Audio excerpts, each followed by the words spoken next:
جو الف سے پوچھو گے تو پیغمبر کی شان بتائے گا، با سے پوچھو گے نبی کی شان بتائے گا۔ یہ ربیع الاول کا مہینہ آج 12 ربیع الاول ہے، آج کے دن آیا کون ہے؟ الف نے بتایا یہ اللہ کا رسول آ رہا ہے، با نے کہا یہ بانی اسلام آ رہا ہے، تا نے کہا یہ تاجدار مدینہ آ رہا ہے، سا نے کہا یہ ثروت والا آ رہا ہے، جیم نے کہا جلیل القدر آ رہا ہے، ہا نے کہا یہ حبیب خدا آ رہا ہے، خا نے کہا یہ خاتم النبیین آ رہا ہے، دال نے کہا یہ دو جہاں کا والی آ رہا ہے، زال نے کہا یہ ذالک الکتاب کہنے والا آ رہا ہے، را نے کہا یہ رحمت للعالمین آ رہا ہے، زا نے کہا یہ زمانے کا امام آ رہا ہے، سین نے کہا یہ ساقی کوثر آ رہا ہے، شین نے کہا یہ شافی محشر آ رہا ہے، صاد نے کہا یہ صادق الامین آ رہا ہے، زہد نے کہا ضعیفوں کا مولا آ رہا ہے، طا نے کہا یہ طہا کے زیر والا آ رہا ہے، زوا نے کہا یہ ظلم کو مٹانے والا آ رہا ہے،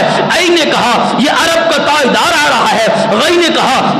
غریبوں کا امام آ رہا ہے، فا نے کہا فقیروں کا مولا آ رہا ہے، کاف نے کہا قرآن والا آ رہا ہے، کاف نے کہا کملی والا آ رہا ہے، لام نے کہا لوح قلم والا آ رہا ہے، میم نے کہا محمد الرسول اللہ آ رہا ہے،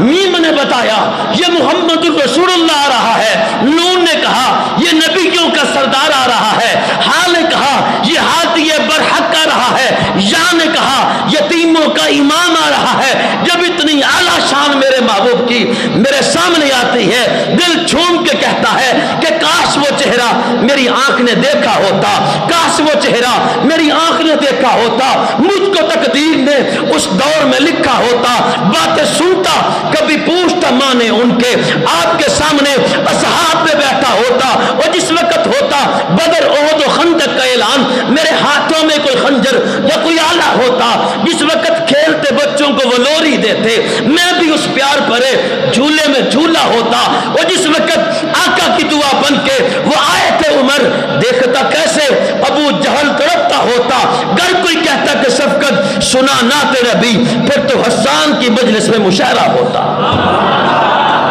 گر کوئی کہتا کہ شفقت سنا نعت نبی، پھر تو حسان کی مجلس